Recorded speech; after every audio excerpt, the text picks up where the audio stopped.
Kenya ranks among the countries in the world with high level of road carnage, with an average 3,000 lives lost in traffic accidents every year. Statistics from the Ministry of Transport and Infrastructure and the country's Traffic Police Department indicate that 80% of road accidents occur due to human error and particularly poor driving habits. Records from the transport regulators further show that many drivers who operate on Kenyan roads are not competent enough to safeguard the lives of their passengers and other road users. And that is why the National Transport and Safety Authority is proposing stringent measures to bring sanity on Kenyan roads that include a curriculum for training, testing and licensing drivers. If we have people who have not been trained properly, and if you have people who have not been tested properly, then you are just bringing unqualified drivers on the road. Many drivers of 14-seater public service vehicles known as matatus could be forced out of the roads.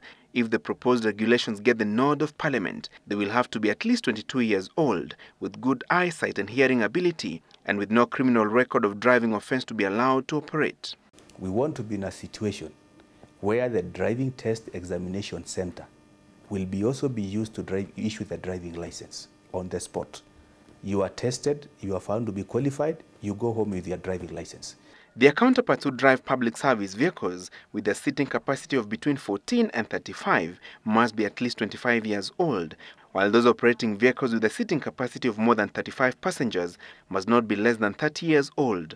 Drivers of public service vehicles will have to leave the steering once they hit the age of 65. Hiyo miaka 65 nayo pia ifai kwa sababu dereva hana kiwango ya kuseeka ama kuritaya kwa kasi yake. Hiyo ni self-employment. We know for a fact as you get aged, your hearing, your eyes get impaired. The current situation is you have a driving license, you have it until you die.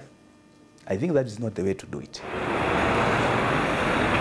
Drivers of heavy commercial vehicles will also have to adhere with more stringent requirements. Once the new regulations become law, they will be required to be at least 28 years old, pass medical tests that include good eyesight and hearing ability, and have no criminal record of serious driving offense. They will, however, have to keep off the road once they hit 65 years. Masomo siyo yenye inaendeshaga gari. Sasa mimi hiyo venye wanasema mambo ya certificate, si certificate wewe inaendesha gari.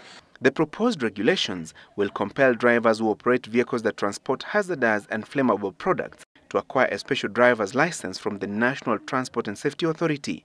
They will also be required to have a minimum Form 4 education and be at least 30 years old. Those who drive personal vehicles will also be subject to more intensive training and licensing procedures if the proposed regulations become law.